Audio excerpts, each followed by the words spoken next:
नमो ज्ञानेश्वरा, नमो ज्ञानेश्वरा, करुणा करा दयाळा, तुमचा अनुग्रह लाभलो पावन झालो चराचरी.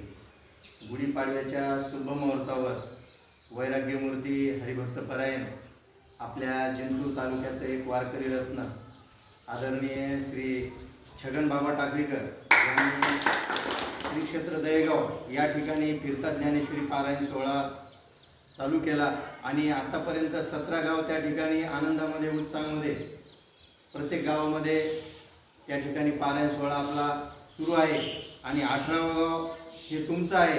आणि तुमच्या गावाची एक विशेष ओळख आहे की ज्यांनी हा 12 गाव ग्रुप निर्माण केला नवे पूर्ण जिंतूर तालुक्यामध्ये ज्यांचं नाव आज प्रसिद्ध आहे असे वैकुंठवासी हरिभक्तपरायण अवधूत गुरुजी संक्राळेकर यांच्या मार्गदर्शनाखाली अनेक भक्त मंडळी तयार झाली.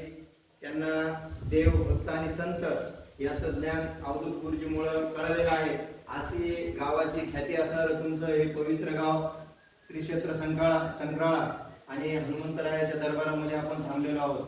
या ठिकाणी येण्याचा एकच उद्देश आहे की आपल्याला तुमच्या गावामध्ये फिरता ज्ञानेश्वरी पारायण सोहळा करायचा. याच्यामध्ये फक्त एकच आहे, सकाळी तुम्ही जास्तीत जास्त संख्येनं ज्ञानेश्वरीचं पारायण करायचं. यामध्ये कोणत्याही प्रकारचा खर्च नाही, कोणत्याही प्रकारची वर्गणी करायची नाही.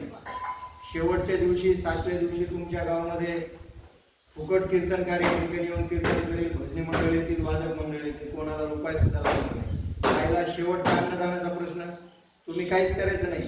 तुमच्या घरामध्ये 4 माणसं असतील, तुम्ही 6 माणसाचा स्वयंपाक घरून करून आणायचा, इथं एकत्रित करायचा आणि तोच प्रसाद म्हणून द्यायचा. याला कोणत्याही प्रकारचा खर्च नाही, कोणत्याही प्रकारची वर्गणी नाही. स्वस्त आणि मस्त असा असणारा हा फिरता ज्ञानेश्वरी सप्ताह आहे. यामागे कोणत्याही प्रकारचा उद्देश नाही.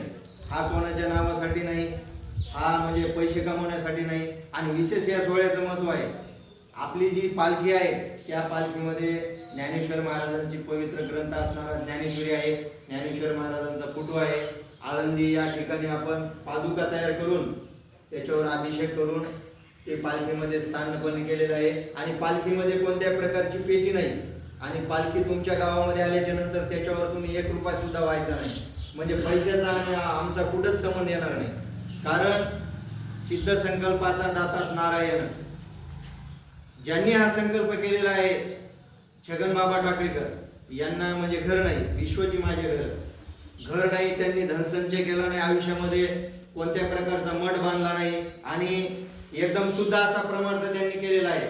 आणि त्यांच्या शब्दाखातर आपल्याला या पूर्ण जिंतूर तालुक्यामध्ये हा फिरता ज्ञानेश्वरी सप्ताह प्रत्येक गावामध्ये, प्रत्येक वाडीमध्ये, प्रत्येक तांड्यामध्ये आपल्याला यशस्वी त्या ठिकाणी करायचा आहे. हा त्यामागचा हेतू आहे. त्यांचा तो संकल्प होता की त्यांचं म्हणणं होतं मी आयुष्यभर परमार्थ केला, परंतु हा जो फिरता ज्ञानेश्वरी पारायण सोहळा आहे